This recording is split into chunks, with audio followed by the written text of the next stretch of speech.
Bonjour à tous, Marie-Pierre Duquette, libraire jeunesse à la librairie Monet et enseignante au primaire. Aujourd'hui, on débute les capsules Monet Prof.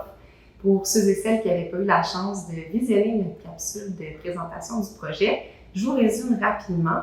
Ce qu'on veut faire, c'est vous offrir, par le biais de ces capsules-là, un accompagnement pédagogique efficace, simple. On veut vraiment rendre l'enseignement par la littérature jeunesse le plus accessible possible, autant pour les enseignants que les stagiaires, les autres professionnels du milieu de l'éducation. Et on veut vous aider à bonifier votre enseignement, à garnir votre sac à idées. On veut aussi vous aider à sauver du temps, de l'énergie, deux denrées rares dans le monde de l'éducation. Il va y avoir des capsules aux 2 mois avec des thématiques différentes qui vous seront présentées. Dans les capsules, pour accompagner les capsules, il va y avoir des documents aussi gratuits qui vont vous être transmis. Premier type de document qu'il va y avoir pour chaque œuvre présentée, c'est vraiment une petite fiche aide-mémoire pour l'enseignant, un référentiel qui rappelle ce qui a été dit dans la capsule. Puis, le deuxième type de fiche qu'il va y avoir pour quelques ouvrages, c'est plutôt une fiche qui ressemble à un travail modèle d'élèves, donc pour vous permettre à vous et vos élèves de voir plus concrètement ce qui est attendu. Ce n'est pas un document qui est à imprimer nécessairement, c'est plutôt un document en couleur à projeter pour que vous puissiez le consulter avec vos élèves. Donc, la capsule de ce mois-ci porte sur les livres jeunesse, une ressource inépuisable d'amorces d'écriture originale. Pourquoi est-ce que j'ai choisi cette thématique-là? Eh bien, c'est la rentrée scolaire. On veut souvent tous faire une petite activité d'écriture en début d'année pour nous permettre de voir le niveau de nos nouveaux cocos qu'on a devant nous. J'ai choisi 12 œuvres que je vais vous présenter aujourd'hui avec des thématiques rigolotes, simples. Je veux vraiment que vous viviez des activités plaisantes avec vos élèves. C'est le moment de créer une belle cohésion de groupe, de vivre des bons moments. Puis il y en a plusieurs aussi qui vont vous amener peut-être à un prolongement en arts plastiques, chose qu'on fait beaucoup aussi en début d'année. Il y en a qui vont même vous amener à sortir à l'extérieur avec vos élèves.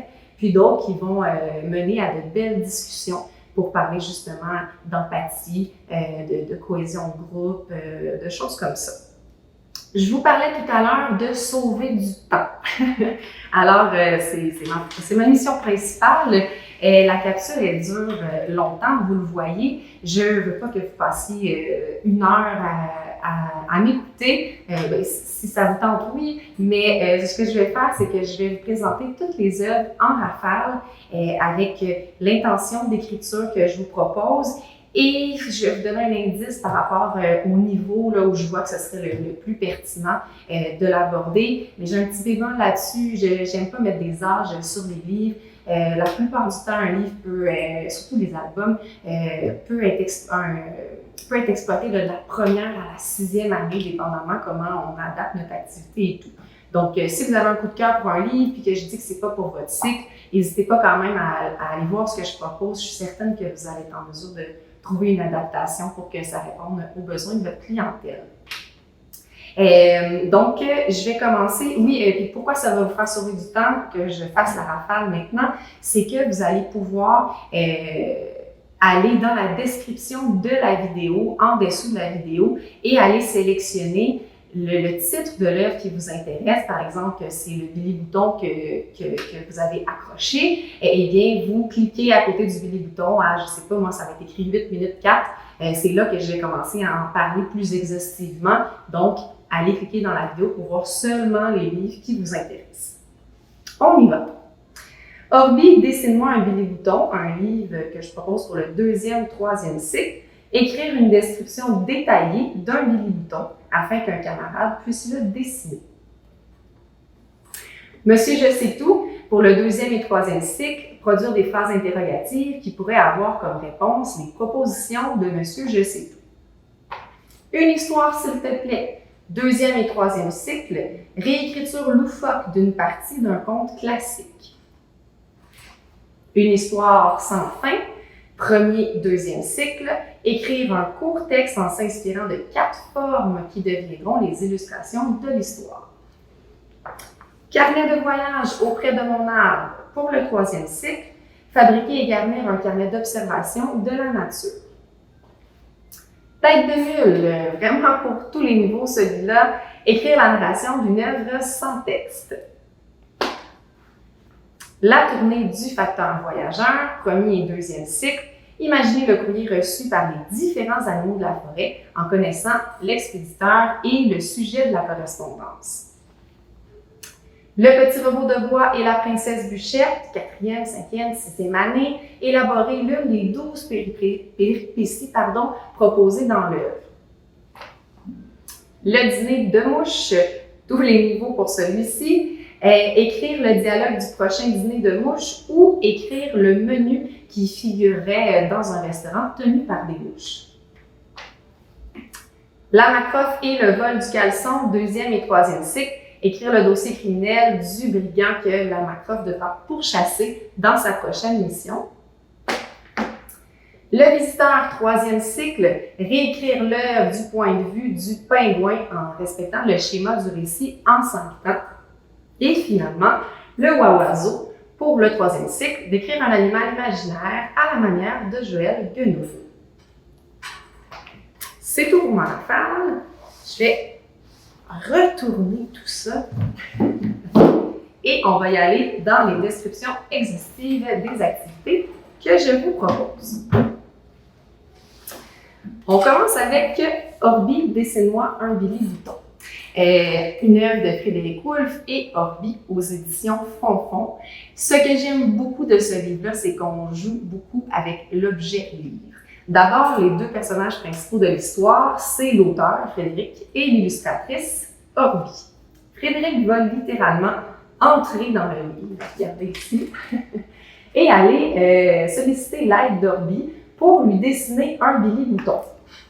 Qu'est-ce que c'est un Billy Bouton? Très bonne question. Je l'ignore parce que je vous annonce tout de suite qu'on ne l'apprendra jamais dans le livre. Ça va demeurer un mystère. Et c'est ce qui rend la chose totalement loufoque et qui donne beaucoup d'intérêt à ce livre-là.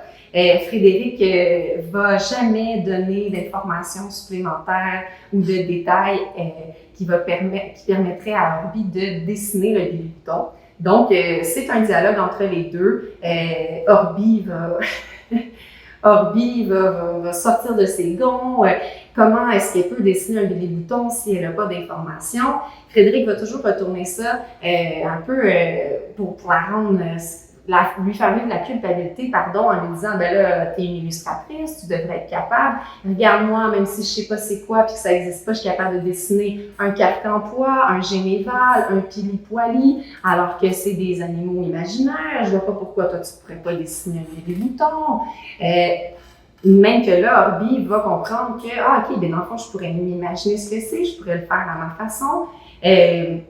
Et elle va tenter de proposer différents Billy Boutons à Frédéric, mais celui-ci ne sera jamais vraiment satisfait. Il va dire, ouais, mais c'est pas tout à fait comme ça que je l'imaginais, c'est bien, mais bon, peut-être que pas tellement finalement. Donc, ça va tourner comme ça, là, en ridicule pendant toute l'œuvre. On va même avoir l'intervention à un moment de l'éditrice, quand Orbi se met vraiment en vogue ici. Alors, mais on ne sait pas c'est quoi un Billy Bouton. Note de l'éditrice. Orbi a raison. Voir les autres mentions aux pages 5, 6 et 11. Donc, c'est vraiment un livre intéressant pour aborder avec les élèves l'univers du livre. On parle de l'auteur, l'illustrateur, l'éditeur. On va même avoir un moment où Frédéric va trébucher sur le numéro de page. Donc, on joue vraiment avec le livre. Ça se termine sur une note vraiment très drôle, à la hauteur de l'humour du livre. Et Frédéric va aller demander l'aide finalement à Élise Gravel, qui est une autre illustratrice bien connue, bien appréciée au Québec dans le domaine de la littérature jeunesse. Et Élise Gravel va répondre « Dessine un Billy Bouton, bébé fafa ». Alors voilà, qu'est-ce que je vous propose de faire avec les élèves, avec cette œuvre-là? C'est tout d'abord de leur présenter la première de couverture et de leur demander qu'est-ce que c'est un Billy Bouton. Alors, on se retrouve avec une tempête d'idées. Je trouve que c'est une belle occasion pour séparer notre tableau, notre nuage de mots qu'on va créer avec la tempête d'idées, avec des mots spécifiques et des mots génériques. Parce que les exemples, les suggestions des élèves vont sûrement tourner autour de ben, c'est sûrement un animal, c'est peut-être un objet, c'est peut-être un arbre, etc. Donc, on va pouvoir mettre ça dans une colonne de mots génériques, travailler cette notion-là. Si les élèves sont plus précis, ben, je pense que c'est un chat, je pense que c'est une chaise, un champignon. Donc, on va pouvoir mettre ça dans la colonne spécifique. Ensuite, compétition du dictionnaire. Donc, moi, j'aime toujours, en début d'année, travailler sur l'efficacité des stratégies pour être capable de chercher dans un dictionnaire. Le premier qui nous trouve le mot billy-bouton. Donc, ça va être très long. Arrêtez ça après quelques minutes parce que le billy-bouton n'existe pas. Donc, les élèves ne vont pas le trouver. On va pouvoir leur demander d'écrire une définition, d'inventer une définition de qu'est-ce que c'est un billy-bouton. Comme on a déjà au tableau une liste de mots génériques, quand les définitions commencent la plupart du temps par un mot générique, ça va les aider à produire leur définition originale. Ensuite, on fait la lecture de l'œuvre avec eux, on profite de la rigolade et on leur demande de dessiner un billy-bouton à la fin, ok? Et on va ensuite leur dire, avec ce billy-bouton que tu as dessiné, tu vas m'écrire la description détaillée de ton billy-bouton. Alors ici, j'ai dessiné ce joli billy-bouton ici. En fait, c'est pas moi, c'est billy-bouton de Tom. C'est Tom qui a dessiné ce billy-bouton. Ensuite, Tom a écrit la description détaillée de ce billy-bouton. Et l'étape suivante que j'adore, Tom donne sa description à un camarade et lui demande seulement avec la description d'aller faire le dessin du billy-bouton. Alors ici, on a le billy-bouton de Will qui a été fait à partir de la description de Tom, sans voir le billy-bouton de Tom. Donc, c'est une belle occasion, premièrement, pour les élèves de déjà avoir un petit moment en duo, s'amuser avec ça, mais surtout d'aborder avec eux le fait que quand on fait relire notre texte par quelqu'un d'autre, cette personne-là est en position de lecteur et ça nous permet de peut-être voir les détails qui manquent à notre histoire en ayant une discussion avec cette personne-là. Là, en plus de discuter, on a la preuve matérielle. Eh bien, ton dessin, il n'y a pas de poils sur les bras du billy-bouton, alors que moi, j'en avais fait. Ah, bien peut-être que dans ta description, tu n'as pas précisé que les bras étaient velus, ok? Donc, ça permet vraiment aux élèves d'aller voir où est-ce qu'il aurait pu être plus précis.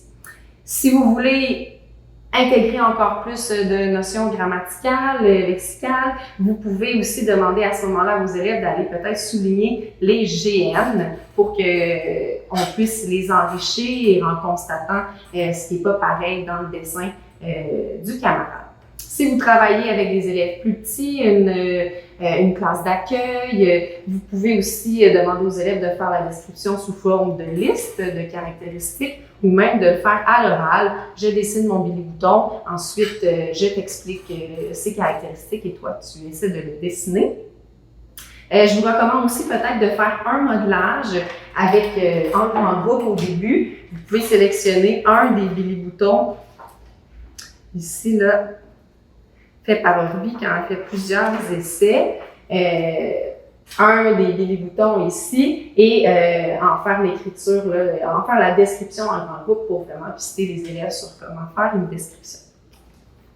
Oui, aussi, je voulais vous dire que font des trousses pédagogiques pour leurs albums. Donc, allez voir leur site de maison d'édition.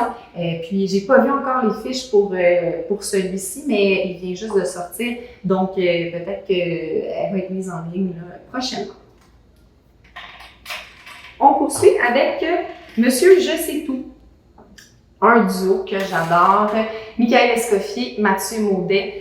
Toujours très rigolo aux éditions Baliverne. Donc ici, on a un petit personnage qui est plein de connaissances. Il interpelle le lecteur pendant toute la durée du livre. Et il nous dit à tout moment qu'il est capable de répondre à n'importe quelle question. Alors, il nous invite à lui en poser. Pourtant, chaque fois qu'on lui pose une question, il réussit à l'éviter et à ne pas y répondre, jusqu'à ce qu'il nous informe que ça fait vraiment longtemps qu'il est dans le livre, il a une grosse envie de pipi, il va devoir quitter. En quittant, il nous laisse, premièrement, la responsabilité de répondre si jamais quelqu'un se pointe avec une question. Et deuxièmement, il nous laisse une tonne de réponses, comme ça ici, et il nous dit, si tu as des questions, j'imagine que tu vas trouver à travers ces réponses-là quelque chose qui convient. Donc, c'est vraiment une page qui est très riche pour l'activité que je veux vous proposer. Donc, ça va être de demander aux élèves de produire des phrases interrogatives qui pourraient avoir comme réponse l'une des réponses proposées par Monsieur Je sais tout. Donc, vous devez rendre ces réponses-là accessibles pour vos élèves, soit avec une caméra document, soit en les écrivant en très gros au tableau. Et moi, ce que je vous recommande pour cette activité-là, c'est d'utiliser la pratique du jogging d'écriture. Je ne sais pas si c'est comme ça que c'est nommé dans votre commission scolaire, dans votre école, mais en fait, ce que ça implique, c'est tout simplement de demander aux élèves d'écrire avec un temps donné. Donc, on n'est vraiment pas là, sur faut pas que tu fasses de fautes, faut que tu t'assures que ta ponctuation est là. On est vraiment dans écrire le plus d'idées possible rapidement. Exemple, en 5 minutes. Les profs qui aiment cette pratique-là vont souvent la faire de façon récurrente à chaque semaine pour permettre à l'élève de comptabiliser ses mots à chaque fois puis de voir sa progression. Moi, j'aime beaucoup en faire une fois de temps en temps et en sélectionner pour demander aux élèves dans un deuxième temps de retravailler sur le texte. Comme ils ont eu le temps de mettre beaucoup d'idées, et on se donne un petit peu de recul, puis quelques jours après, on vient retravailler d'autres aspects de ce texte. Donc ici, moi, j'inviterai les élèves à écrire le plus de phrases interrogatives, top chrono en 5 minutes. J'ai fait un petit travail modèle ici pour que vous compreniez un peu ce que je veux dire. Puis vous l'aurez là, en fiche d'accompagnement, en document d'accompagnement. Donc, ce que je proposerais aux élèves, moi, c'est que je leur dirais, il y a à peu près 4 types de questions, là, si on veut, que vous pourriez faire. Des questions d'ordre un peu plus scientifique, connaissance générale. Donc, quel animal est aussi appelé le rorqual bleu? Dans les réponses, on a la baleine bleue. Donc, on y va avec quelque chose qui est logique. Des questions un peu plus personnelles. Quel est ton animal préféré? La baleine bleue. On peut utiliser quand même cette réponse-là. On peut aller chercher des questions vraiment dans notre imaginaire. De quelle façon le célèbre magicien Oupsouf réalise-t-il son sort de disparition? Réponse, en remuant les oreilles. Oui, il y avait ça dans les réponses de Monsieur Je sais tout. Et on peut aussi aller en humour. Pourquoi es-tu en retard à l'école? À cause de météorite. OK? Donc, ensuite, le travail qu'on peut faire après le 5 minutes, c'est vraiment d'aller travailler le type de phrase. Donc, de fournir peut-être aux élèves des modèles de questions, de phrases interrogatives. Pour les plus jeunes, on peut leur fournir peut-être une liste de mots-questions aussi pour les accompagner davantage. Voilà pour Monsieur Je sais tout. On poursuit avec une histoire, s'il te plaît. Courte échelle, Anne Renaud. C'est une bande dessinée. J'en profite pour vous dire à quel point je trouve que c'est important que les BD aient leur place dans la salle de classe, autant dans votre biblioclasse que dans vos animations. La bande dessinée, ce n'est pas un sous-genre. Si vos élèves aiment lire des BD, tant mieux. Dans aimer lire des BD, il y a aimer lire. Donc, c'est parfait. Je pense qu'il faut qu'on encourage la lecture de bande dessinée dans les classes. Ce livre-là ici, c'est l'histoire de 2 petits personnages vraiment attachants, Vroom et Pouette. Oui, c'est bien ça, Vroom et Pouette. Donc, Vroom va demander à Pouette de lui raconter une histoire. Pouette va commencer à lui raconter l'histoire de Boucle d'or. Vroom est assez impulsive et dès qu'on commence à lui raconter l'histoire, elle coupe la parole et elle invente toutes sortes de choses à insérer dans l'histoire à la place du vrai conte classique. Alors, pour commencer, il va dire que dans la maison des trois ours, les personnages qui vivent là, c'est un ogre, un gorille, un orignal et un furet. Ouh là là, ça devait être tassé là-dedans et sentir mauvais. Puis on a même des illustrations à l'appui de ce qu'elle imagine ici. Pouette, l'autre personnage, va lui dire, ben non, c'est pas ça du tout, c'est trois ours qui habitent là. Ah, ok, bon, elle est un peu déçue. Elle va se dire, ah, ben ces trois ours-là, je sais ce qu'ils font, ils ont un groupe rock, et là, Boucle d'Or va arriver, elle va se joindre au groupe, ils vont partir en tournée en Antarctique. Alors, elle s'imagine tout ça. Finalement, Pouette lui dit, non, ben en fait, Boucle d'Or va manger leur gruau, puis après, elle va s'endormir. Donc, Vroom est bien entendu déçu de l'histoire. Ça va se reproduire comme ça avec Pinocchio et ensuite Cendrillon. Puis, ce que j'aime beaucoup de la proposition de l'œuvre ici, c'est que Vroom, en fait, elle parle beaucoup de son appréciation qui est assez négative des contes. C'est vraiment une belle occasion de travailler l'appréciation avec les élèves, puis de leur montrer que si tu n'aimes pas une œuvre, il faut que tu trouves la raison et que tu sois en mesure de l'expliquer. Regardez ici, elle avait prévu que Cendrillon allait transformer ses deux demi-sœurs et sa belle-mère en wawaron et les catapulter dans un marais où un monstre allait les dévorer. À la place, Pouette l'informe que Cendrillon avait une fée marraine qui est venue à son secours.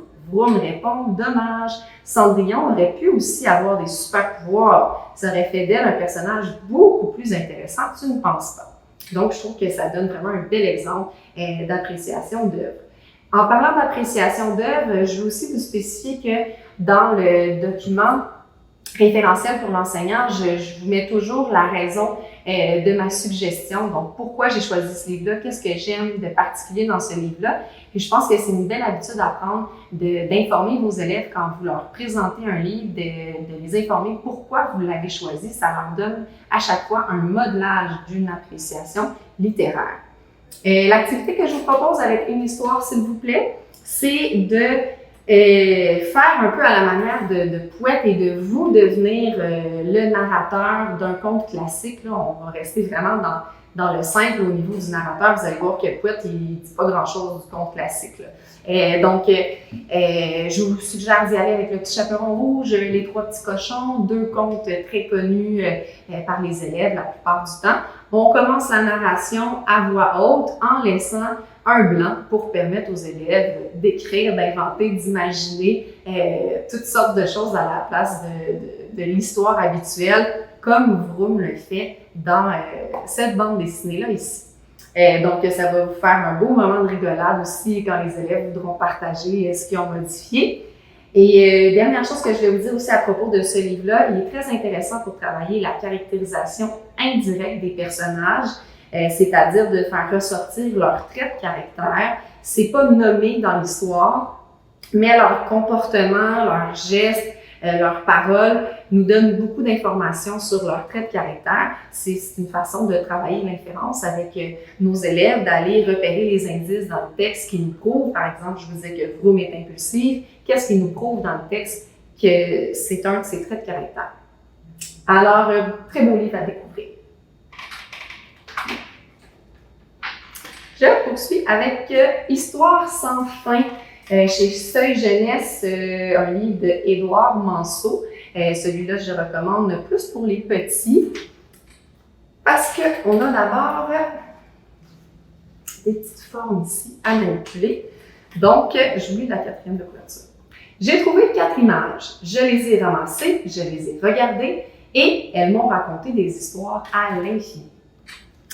J'ai reproduit, redessiné sur des cartons les 4 images dont on parle ici, dans le livre. Donc, on a aussi cette espèce de petit serpentin et les 2 petits bonhommes ici. Ce que je vous propose de faire, c'est de regrouper vos cocos en sous-groupes et de leur amener ces 4 images-là. De les laisser jouer, manipuler, dessiner, découper, créer autour de ces 4 illustrations-là, de leur demander en équipe d'essayer de trouver le plus d'interprétation possible de qu'est-ce que cette image-là pourrait être, si on ajoute des choses, si on la change de couleur, si on la tourne, si on la retourne. Et ensuite, de faire un partage en grand groupe, peut-être de faire un grand tableau, d'aller placer les 4 formes de base, puis en dessous, toutes les suggestions des différentes équipes pour qu'on puisse voir à quel point on peut être créatif et original avec seulement 4 formes. Ensuite, on va aller faire la lecture de l'œuvre. Dans l'œuvre, il y a 3 petites histoires, très très courtes, là, on a à peu près une phrase par page, où on reprend ces 4 illustrations-là à chaque fois, les 4, et c'est ça qui illustre l'histoire. Donc, la première, j'ai trouvé 4 images, je les ai ramassées, je les ai regardées, elles m'ont raconté l'histoire d'un tout petit roi. Première illustration, ici, c'est un manteau de velours. Des bottes vernies, une écharpe rayée et une couronne. Fin de la première histoire. Donc, on a utilisé les 4 illustrations. Dans la deuxième histoire, ça va être un chien, un tigre, un serpent, je crois, et finalement un loup. Donc, après avoir lu les 3 petites histoires aux élèves, vous pouvez ajouter avec eux à votre grand tableau les différentes propositions d'illustration pour chacune de vos 4 illustrations. Ensuite, on va demander aux élèves de sélectionner dans ce grand tableau-là une forme par colonne, dans le fond, une suggestion par colonne. Ah, ben moi, je veux que cette forme-là, ça soit dans mon histoire un manteau de velours. Je veux que cette forme-là dans mon histoire, ce soit un ruisseau. Je veux que cette forme-là dans mon histoire, ce soit 2 lutins. Et je veux que cette forme-là dans mon histoire, ce soit la gueule d'un dragon. Alors ensuite, l'élève s'en va avec ces 4 pistes-là, sachant que c'est les 4 illustrations de son histoire. Il s'en va nous produire 4 phrases de base pour l'écriture de son histoire. Voilà! On poursuit avec Carnet de voyage auprès de mon arbre, Edmond de Garenne, un livre aux éditions Seuil Jeunesse. Ici, on entre dans l'univers très singulier de Thierry Ledieu. C'est lui l'auteur de ce livre. En fait, c'est pas Edmond Garenne, c'est un personnage. Alors, pour les enseignants qui sont peut-être moins à l'aise avec l'enseignement par la littérature jeunesse et qui n'ont pas envie de se lancer sur un projet d'envergure avec beaucoup de matériel et tout ça, c'est peut-être pas pour vous. Mais moi, je l'aime tout particulièrement. Donc, ceux qui ont envie de se lancer dans quelque chose d'un peu qui sort de l'ordinaire, je vous recommande vraiment ce projet. Je vous lis la 4e de couverture. J'ai trouvé ce carnet dans un terrier, celui d'Edmond de Garenne. Tournez ses pages et découvrez, à hauteur de lapin, les secrets des animaux de nos campagnes. Signé Thierry Ledieu. Première chose à faire avec nos élèves, on travaille la prédiction. Qu'est-ce qu'on va trouver dans ce carnet selon eux? Okay? Donc, on peut déjà commencer à écrire leurs suggestions au tableau. Ensuite,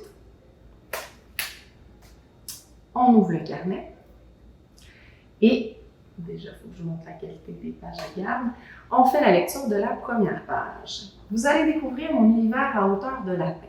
Chaque jour, lors de mes sorties, je prends mon appareil photo, mes crayons et mes pinceaux pour croquer le monde qui m'entoure.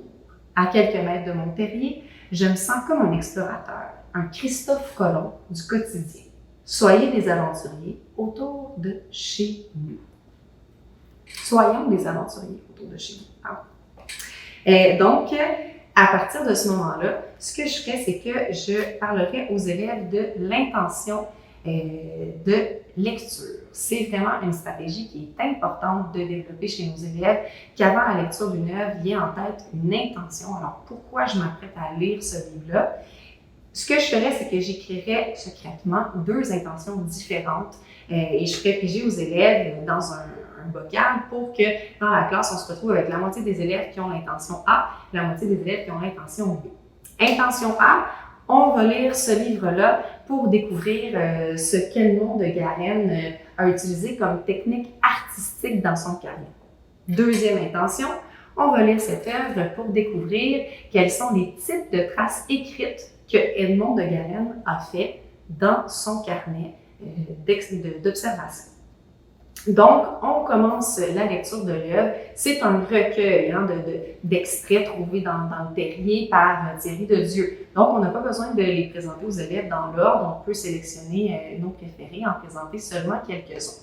Puis, on demande aux élèves de prendre des notes, de lister sur une feuille pour répondre à l'intention pédagogique qu'ils ont.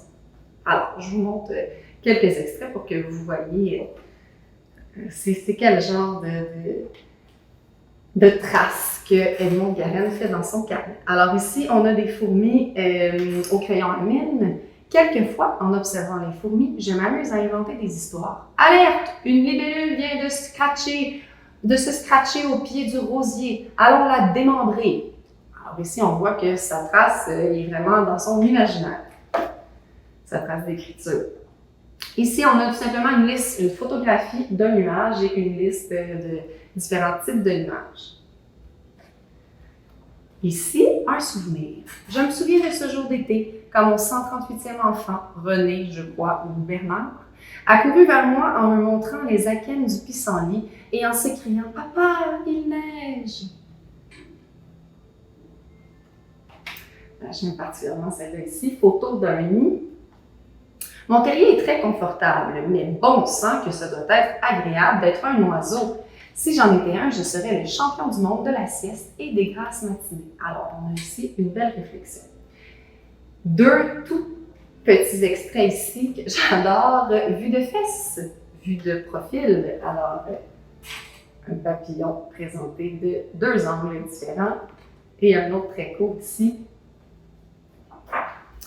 Les effets, la cause. Je termine avec le premier que je ne vous ai pas montré.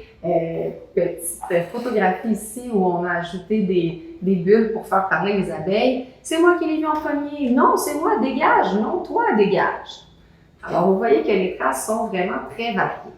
Ensuite, on fait un retour en grand groupe pour prendre les idées que les élèves ont écrites sur leur liste. Puis là, on va se rendre compte, pourquoi vous avez noté des trucs par rapport à l'art? C'est bien bizarre, pourquoi vous avez noté des trucs par rapport à l'écriture?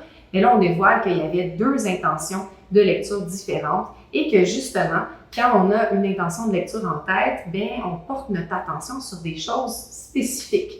Et on voit que les deux groupes d'élèves n'ont pas regardé les mêmes choses dans l'œuvre. Donc, c'est une belle prise de conscience par rapport à l'intention de lecture. Ensuite, on peut montrer d'autres extraits aux élèves et là, demander à tout le monde de participer pour qu'on crée nos deux listes d'idées de traces artistiques et d'idées de traces écrites. Je vous ai aussi produit un document, je vous l'avais montré dans les exemples du début. C'était un petit carnet d'observation ici.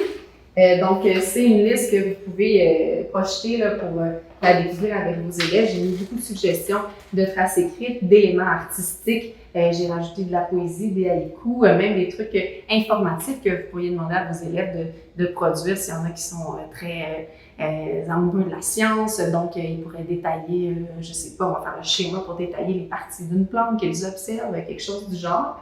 Et puis, j'ai aussi fait un petit carnet, je me suis amusée. Petit carnet d'observation de la nature comme ça, parce que c'est la piste que je vais vous inviter à faire avec vos élèves. Donc, très simple, j'ai fait ça, regardez, avec des boîtes de gruau. Et puis, j'ai attaché le tout ici. Donc, j'ai fait des petits exemples de pages, des collages de découpe, un peu comme un herbier. Là, j'ai ramassé des plantes que j'ai fait sécher, j'ai mis des photographies aussi. Donc, j'ai fait vraiment, je suis allée créativement pour essayer de produire mon petit carnet de voyage.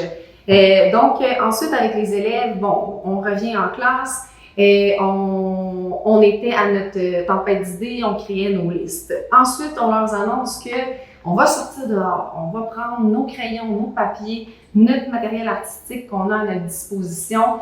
Et si vous pouvez amener des tablettes pour faire de la photographie, on dirait que ça serait encore plus génial.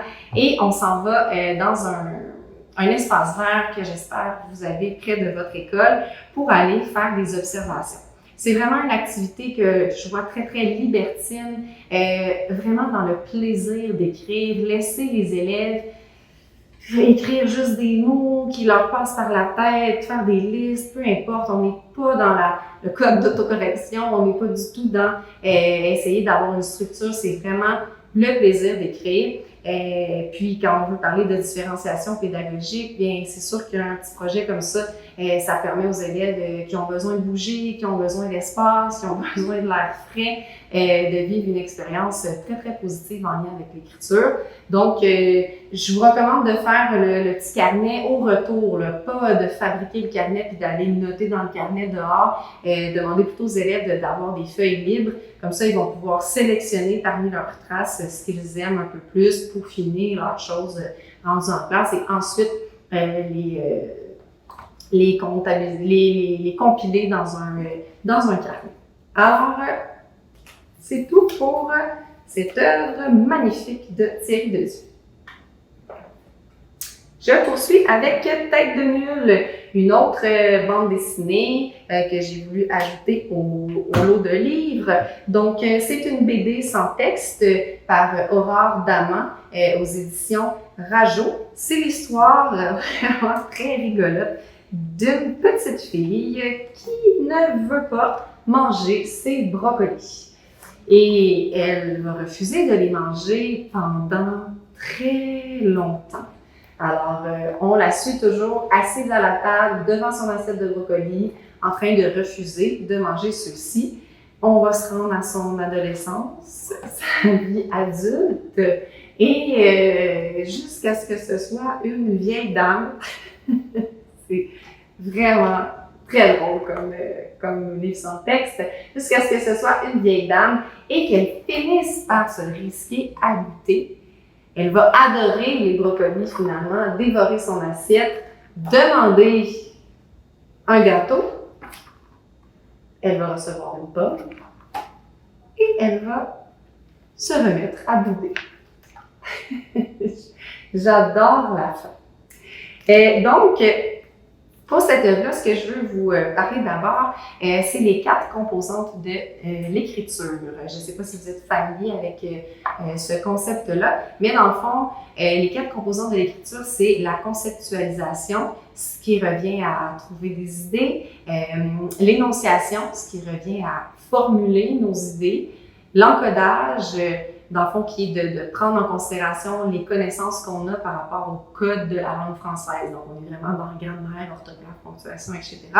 Et la matérialisation, qui est vraiment le geste physique d'écrire, l'énergie que ça nous demande, l'utilisation de notre cerveau pour écrire, pour produire le message physique. Ça peut être aussi le fait de le taper à l'ordinateur, c'est aussi la matérialisation de notre écrit. Donc, le cerveau de l'élève est occupé à ces 4 dimensions-là pendant que ces 4 composantes-là pendant qu'il fait de l'écriture. Donc, moi, ce que j'aime beaucoup faire avec mes élèves, c'est illustrer au tableau en faisant un cerveau coupé en 4.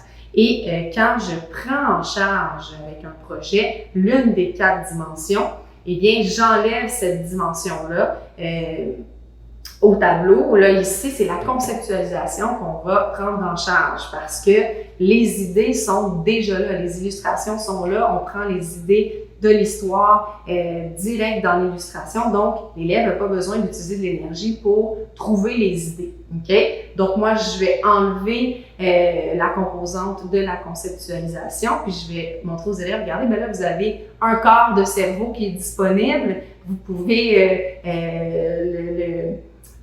le rapatrier vers une autre des 3 composantes de l'écrit que vous devrez utiliser pour ce projet. Donc voilà.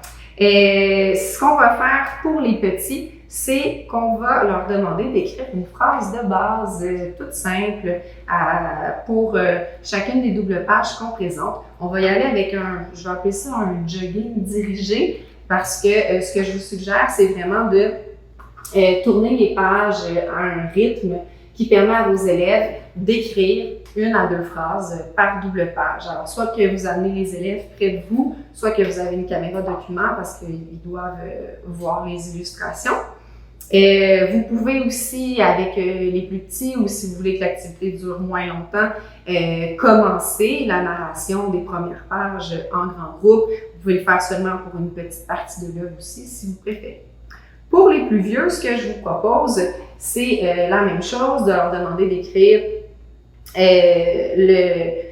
à 2 phrases par page, par double page, pardon, mais ensuite d'aller faire un travail d'énonciation, c'est-à-dire d'aller leur montrer que dans la façon de formuler les idées, on est allé, chaque élève est allé vers peut-être des possibilités différentes. C'est vraiment intéressant de leur faire prendre conscience de ça. Donc, en prenant des exemples variés dans la classe, on peut, ici, si je regarde la première page, là, je vous ai fait l'exemple dans le document, peut-être qu'un élève va avoir écrit « Lily attend son repas ». Un autre élève « Ma petite sœur attend son repas ». Un autre élève j'ai très faim, j'ai hâte de recevoir mon repas. Alors déjà, on a 3 sujets différents. Lily, ma petite sœur et J'. On a aussi 3 narrateurs différents. Quand on dit Lily, on a un narrateur qui est externe. Ma petite sœur, le narrateur, c'est son grand frère. J', le narrateur, c'est le personnage principal. Okay? Donc déjà, ça, c'est intéressant de faire réaliser ça aux élèves.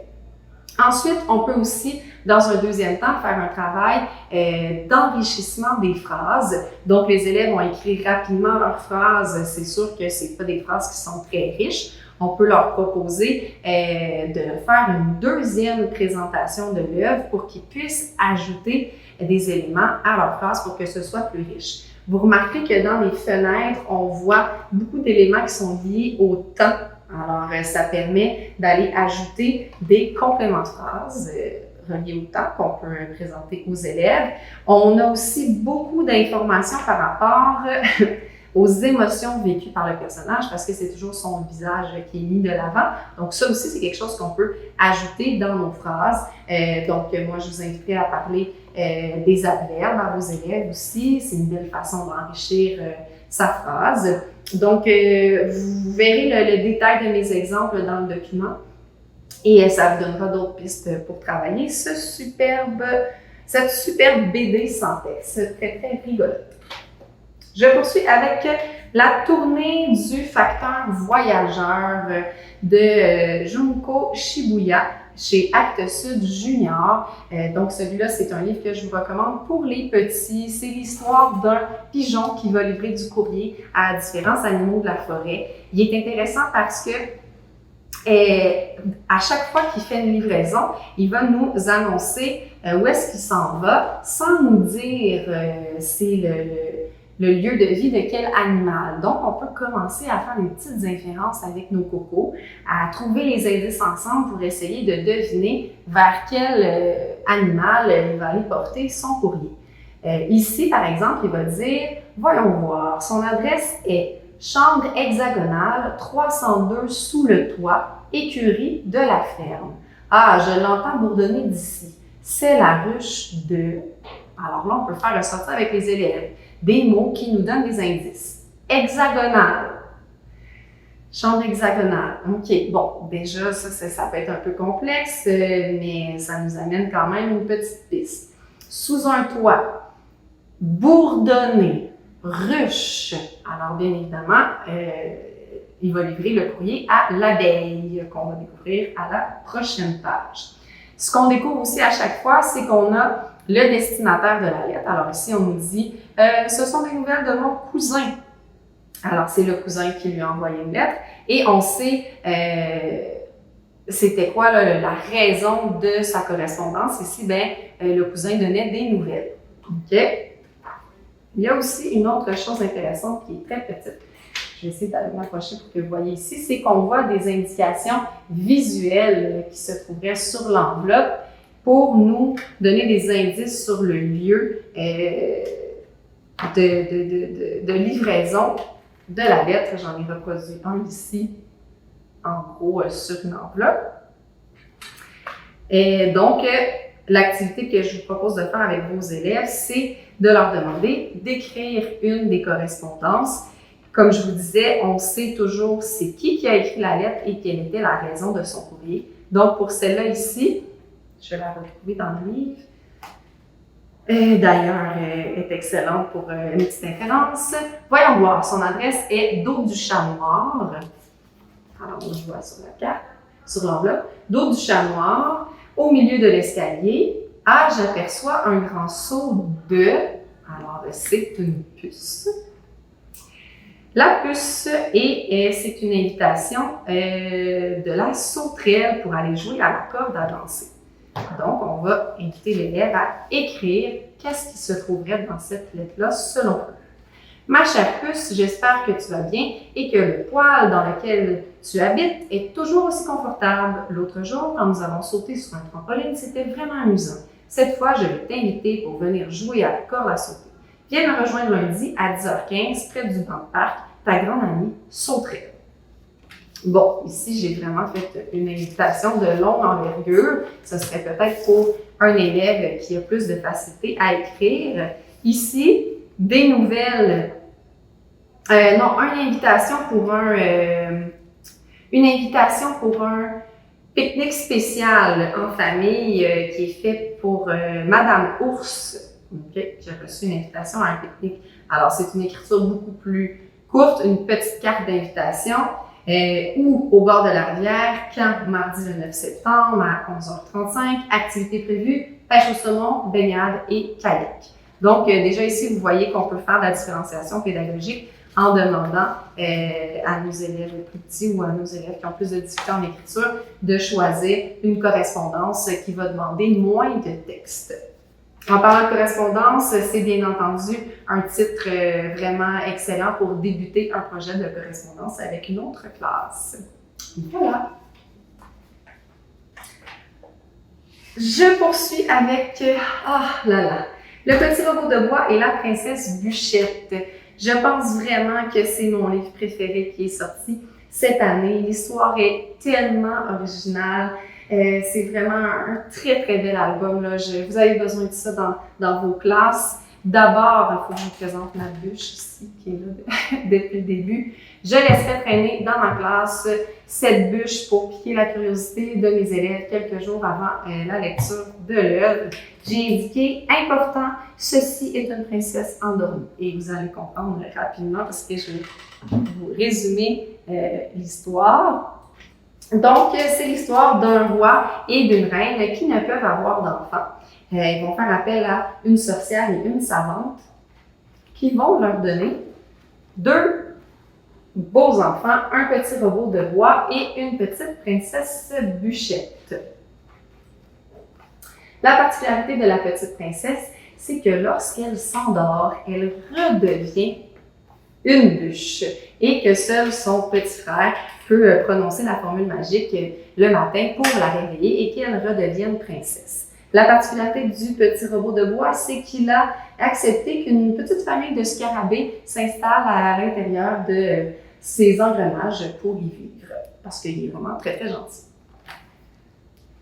L'aventure débute quand, un matin, le robot est attiré par une parade, va sortir rapidement pour aller voir ce qui se passe et va oublier de réveiller sa sœur. La gouvernante va trouver une bûche dans le lit de la princesse et il va se dire « Mais qu'est-ce que ça fait là? Je vais lancer cette bûche par la fenêtre. » Catastrophe! Le petit robot va devoir partir à la recherche de sa sœur. Il va vraiment parcourir des contrées lointaines pour la retrouver dans un tas de bûches sur une île. Regardez ici.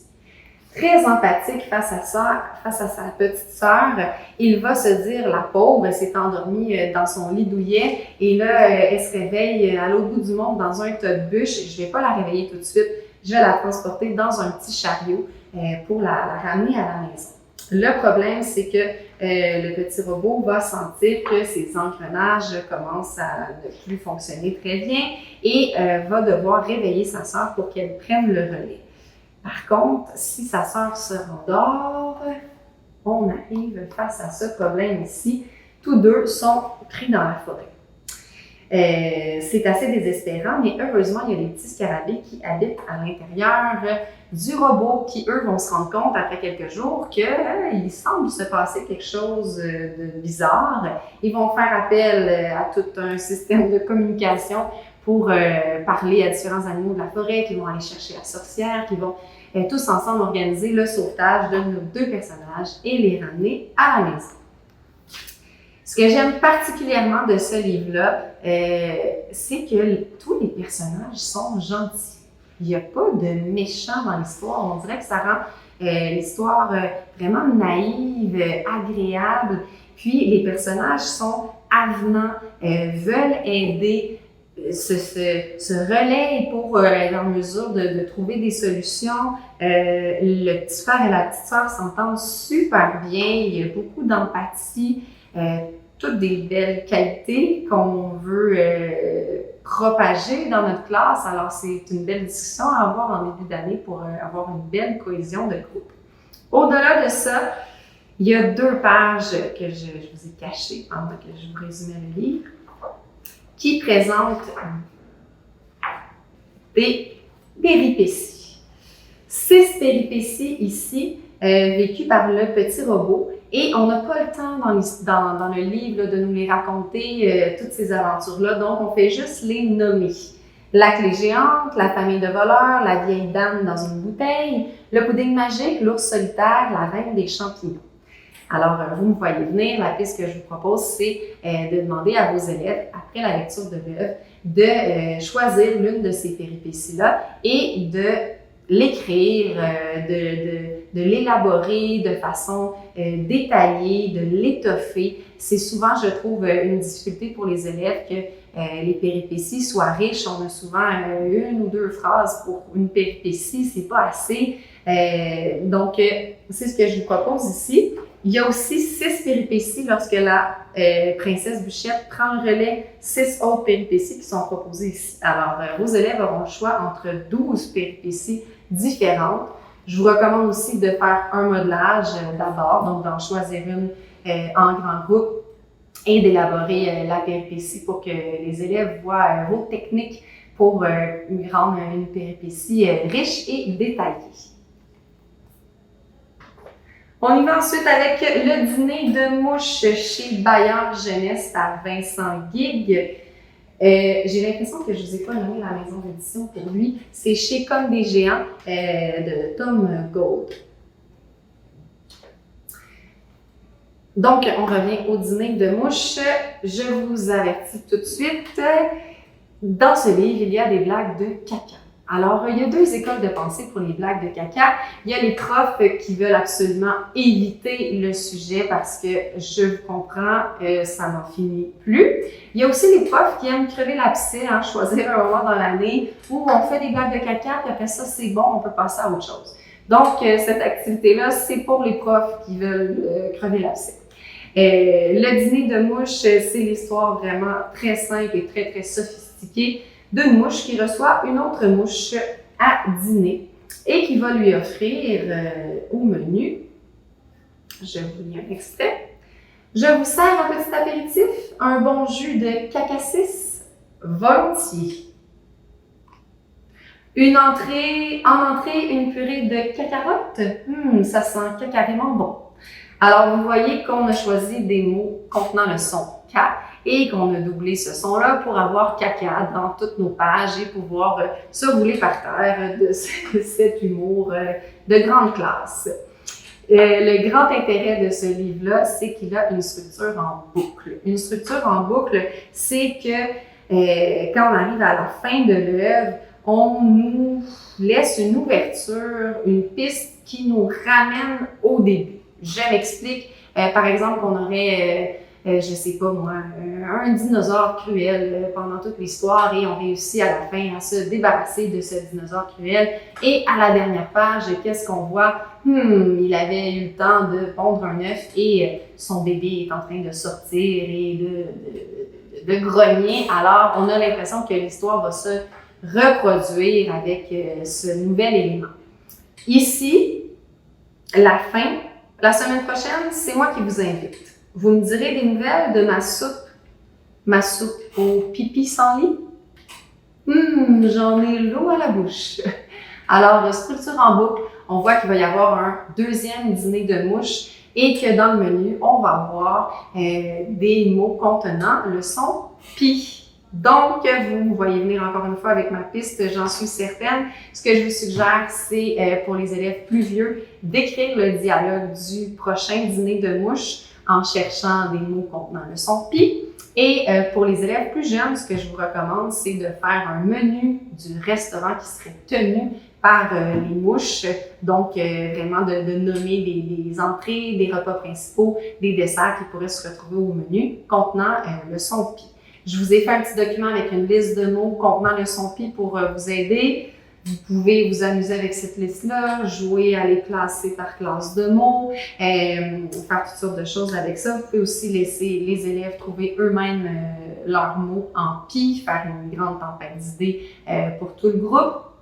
J'ai aussi fait je me suis laissée aller dans un collage artistique. Je vous présente ma soupe du jour. C'est un potage de courges épicées et de champignons sauvages. Voilà, ici. Alors, vous pouvez peut-être faire ça aussi avec vos petits. J'enchaîne avec Lara Croft et le vol du caleçon. Un livre aux éditions Kiman de Angela Wolf. Donc, d'abord, le personnage principal s'appelle Lara Croft. Mention spéciale, je suis déjà charmée. Le meilleur qualificatif pour parler de ce livre-là, c'est cool. C'est un livre extrêmement cool. Vous avez besoin d'avoir ce livre-là en classe, que ce soit pour une animation ou pour le déposer dans votre biblioclasse. Je trouve que c'est le livre parfait pour des élèves qui sont récalcitrants face à la lecture. Il est coloré, dynamique. Les illustrations rappellent les dessins animés. Regardez ici comme ça. Et il se passe toutes sortes de choses dans ce livre-là. Bon, premièrement, ça traite d'espionnage. Il y a des courses-poursuites. Il y a des gadgets d'espionnage. Lara Croft va utiliser un sac de chips qui se transforme en hélicoptère, une balle de ping-pong qui se transforme en voiture. C'est vraiment très, très chouette comme histoire. Ce que je vous propose comme piste avec cette œuvre-là, c'est, je pense que je vous l'ai même montré, là. Il y a une page où on montre le profil du brigand de l'histoire, le profil de la cible ici. Et à la fin de ce livre-là, encore une fois, on a une structure en boucle, Lara Croft s'en va sur une île déserte en se disant qu'elle va se reposer un peu, mais elle reçoit une mission dans une bouteille à la mer. On ne voit pas la mission qu'elle reçoit, donc c'est une petite piste d'écriture aussi qu'on peut exploiter, peut-être essayer d'écrire ce qu'elle a reçu comme mission. Mais moi, ce que je vous suggérais, c'est d'imaginer le criminel qu'elle devra pourchasser dans cette mission-là et de fabriquer son dossier. Alors ici, j'ai créé le dossier de nul autre que Boogie Grabuge. C'est vraiment un écureuil malfaiteur. Je vous présente ici. Alors, le profil de la cible, je me suis bien amusée, dépendamment de la longueur du projet, du niveau de vos élèves. Vous pouvez demander seulement de faire une fiche là, descriptive, nom, espèce, signe distinctif, tatouage de cobra au bras gauche, plat favori, noisette gratinée. Ou vous pouvez y aller avec des catégories qui vont demander à vos élèves d'écrire davantage si vous voulez vraiment leur voir produire des phrases. Et ici, moi, j'avais fait la catégorie crime précédent et j'ai raconté quelques crimes du terrible Boogie Grabuge. Une autre piste intéressante et rigolote que vous pourriez faire, c'est une écriture collective, c'est-à-dire que chaque élève produit quelque chose et on met ça ensemble. Écriture collective d'un catalogue de gadgets d'espionnage, ça donne vraiment le goût d'en imaginer. Donc, je pense que ça peut être une activité qui est très plaisante. Voilà. Ensuite, le visiteur. Une œuvre aux éditions Sarbacane de Didier Lévy. C'est vraiment un livre très particulier, une ode à la nature, à la créativité, à la liberté d'expression. C'est une œuvre dans laquelle il y a beaucoup d'interprétations à faire. L'auteur nous a laissé volontairement plusieurs vides, entre autres ce personnage très mystérieux, un pingouin, qui va arriver par le désert à la lisière d'une jungle où il sera observé par une bande de singes. Il arrive avec son ombrelle, ses petites sandales bizarres, et jamais ce personnage-là ne va prendre la parole dans l'histoire. Donc, on ne connaît pas ses intentions, on ne sait pas il arrive d'où, on ne sait pas il s'en va où, on ne sait pas ce qu'il pense. Donc, il y a vraiment place à l'interprétation. C'est pour ça que je vous propose comme projet que vos élèves réécrivent cette même histoire-là, mais en ayant comme narrateur le pingouin, pour qu'on découvre son point de vue, qu'on découvre ses pensées, qu'on découvre ses intentions. Je vous présente rapidement le résumé de l'œuvre. Comme je vous disais, le pingouin arrive, il se fait juger, on se moque de lui, on se demande qu'est-ce qu'il fait là. Il va ensuite commencer à faire des pingouineries. C'est les singes qui vont appeler ça comme ça. Ces pingouineries, ce sont des œuvres grandeur nature qu'il va faire en prenant justement les éléments de la nature et en les disposant de façon créative. Ensuite, il prend une photographie de cela et il replace tout à l'endroit où il l'a trouvé. Donc, les singes se moquent de lui. Qu'est-ce qu'il fait là? C'est donc bien bizarre. Il y a un singe, par contre, qui va être inspiré. C'est le singe narrateur de l'histoire et qui va choisir de faire à l'aube, lui aussi, une pingouinerie. Le pingouin va voir sa pingouinerie et lui faire un pouce en l'air comme ça, approbateur. C'est la seule communication de ce personnage-là pendant l'histoire. Ensuite, les deux feront ensemble une pingouinerie et le singe va amener le pingouin dans l'arbre pour lui permettre d'avoir une vue d'ensemble de l'œuvre, de leur magnifique bateau. Ensuite, le pingouin va quitter aussi mystérieusement qu'il est arrivé et il va avoir contaminé tout le groupe de singes.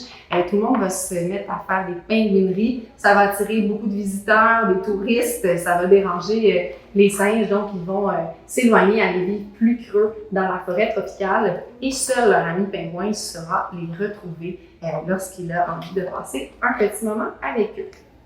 Alors, je vous ai fait le schéma narratif en 5 temps pour ce livre-là. Vous l'avez dans les documents. Donc, les élèves vont pouvoir s'appuyer sur ce schéma narratif. C'est l'occasion, bien entendu, de le travailler avec vos élèves. Puis, ce que je vous recommande de faire, c'est d'écrire avec eux la situation initiale du point de vue du pingouin pour vraiment les lancer. Puis qu'ils comprennent ce qui est attendu de leur part. Ça peut aussi, si vous voulez, être une écriture en sous-groupe, là, si vous voulez que ce soit moins long comme projet, les élèves se placent par exemple en équipe de 4, vous faites la situation initiale en grand groupe et ensuite ils se partagent éléments déclencheurs, péripéties, dénouements et situation finale. C'est aussi un super livre pour une discussion éthique qui porte sur justement le jugement des autres. Comment est-ce qu'on accueille quelqu'un de différent? Comment est-ce qu'un visiteur, une personne inattendue peut avoir un impact sur nous, un impact sur notre vie? Comment on peut être changé? Comment on peut évoluer au contact de quelqu'un d'autre? C'est sûr que ça donne envie aussi d'aller en nature et de faire des pingouineries, de laisser libre cours à notre créativité. Je termine avec le Wawazo. Un bestiaire vraiment très particulier par Joël Guenoun aux éditions Actes Sud Junior. Donc, cette œuvre-là commence par une courte histoire de 6 pages où on nous raconte la petite mésaventure de Emma. C'est une jeune fille qui est en train de marcher dans la forêt, elle s'en va chez sa grand-mère, elle va se perdre, elle est dans une tempête de neige, elle va voir au loin un cerf et là, elle va se rendre compte que ses bois sur sa tête bougent. C'est pas des bois, c'est des mains. Elles me font signe de venir, elle va suivre ces indications-là. Elle va arriver dans une clairière, une petite maison est là, elle rentre dans la maison, va découvrir un vieux bonhomme qui est là. On va apprendre plus tard que c'est un drage. Puis, elle va lui dire qu'elle a vu un animal étrange. Ce personnage-là va lui présenter d'autres créatures étranges qu'elle n'a jamais vues. Il va être très surpris qu'elle n'ait jamais vu toutes ces créatures-là et il va lui offrir un livre, celui-ci, Le Bestiaire, pour qu'elle apprenne à regarder le monde plus attentivement et qu'elle apprenne à découvrir toutes ces créatures qui peuplent notre monde. Donc, après les 6 pages de cette histoire-là, le bestiaire commence et on a des illustrations trompe-l'œil dans lesquelles on mélange 2 animaux souvent, mais il y en a certains que c'est autre chose. Alors ici, le premier portrait qu'on nous présente, c'est le moucha. Alors, c'est la combinaison du mouton et du chat. La première chose que je ferai avec les élèves, c'est de leur présenter différents portraits comme ça, en cachant le texte pour essayer de leur faire deviner qu'est-ce qu'on a créé ici. Alors, l'animal qu'elle a vu, le cerf, en fait, c'est un cerf-main. C'est comme ça que ça s'appelle. Ici, par exemple, le pianours. Alors, comme je vous dis, la plupart du temps, c'est des animaux, mais pas toujours. Et ce qu'on va proposer aux élèves, dans le fond, c'est de faire une écriture à la manière de. C'est-à-dire qu'on va s'inspirer des techniques d'auteur, de la voix originale de cet auteur-là, Joël Guenoun, pour nous écrire. Okay? Alors, on va prendre des trucs de ce que lui fait en tant qu'expert, puis on va s'en inspirer. Ce que je vous recommande de faire, c'est de choisir 3 portraits qui sont assez simples pour pouvoir faire l'analyse avec vos élèves. Si on y va avec tout le bestiaire à la fois, c'est trop complexe d'aller analyser un travail de cette envergure-là. Moi, j'ai pris le moucha, l'élédon et le hamstruche. J'ai pris ces 3 portraits-là et je vous ai fait une analyse là, dans les documents pour que vous ayez une bonne idée. Le hamstruche ici. Donc, des exemples de ce que je vous ai noté dans l'analyse des techniques de l'auteur. D'abord, l'auteur va souvent utiliser l'humour entre parenthèses. Souvent, il va vouloir ajouter un détail, une précision humoristique et le mettre en parenthèse. Je vous donne un exemple ici. Pour l'élédon, qui est dans le fond un éléphant et un dindon. Dans de nombreux pays, c'est le plat principal du repas de Noël, notamment dans les familles très nombreuses. En parenthèse, un élédon farci peut nourrir 500 à 600 personnes. Donc, on a une précision humoristique. Ensuite, ce qu'il va faire aussi beaucoup, c'est qu'il va prendre des caractéristiques emblématiques de chacun des 2 animaux pour les combiner. Par exemple, ici pour le moucha, il va nous parler du corps de l'animal qui est recouvert d'une laine blanche, donc caractéristique du mouton, et dont il fait des pelotes avec lesquelles il adore jouer, caractéristique du chat. L'élédon est gigantesque et pond des œufs, caractéristique du dindon, gigantesque, l'éléphant. Donc, c'est des combinaisons qu'il fait. Il aime aussi beaucoup jouer avec les mots. Il va dire que le moucha biole. Il va aussi parler qu'on peut jouer avec lui à saute-moucha. Okay? Alors, ce genre de petite blague rigolote. Alors, regardez le travail d'analyse que j'ai fait et tentez de faire quelque chose de similaire avec vos élèves. Pendant l'analyse du travail de l'auteur, c'est vraiment important que les élèves aient accès au texte. Donc, soit vous avez plusieurs exemplaires du livre pour que les élèves se placent en sous-groupe autour pour pouvoir voir en même temps que vous, ou vous avez une caméra document pour projeter les textes parce qu'ils doivent vraiment voir ce qu'ils sont en train d'analyser. Ensuite, pour les aider à écrire eux aussi le profil d'un animal, ce que je pense que vous devriez faire, c'est d'abord un modelage, peut-être en choisissant un des animaux ou un des portraits ici, en prenant seulement le nom et en faire un en grand groupe, là, sans prendre le texte qui a déjà été fait. Puis ensuite, de demander aux élèves de lister des caractéristiques emblématiques de 2 animaux qu'ils choisissent. Comme ça va les aider à faire leur écriture à la manière de Joël Guenoun. Donc voilà, c'est tout pour la capsule aujourd'hui. J'espère que vous avez des idées, que ça vous donne envie d'utiliser la littérature jeunesse pour écrire. Je vous dis à la prochaine dans la prochaine capsule du mois de novembre.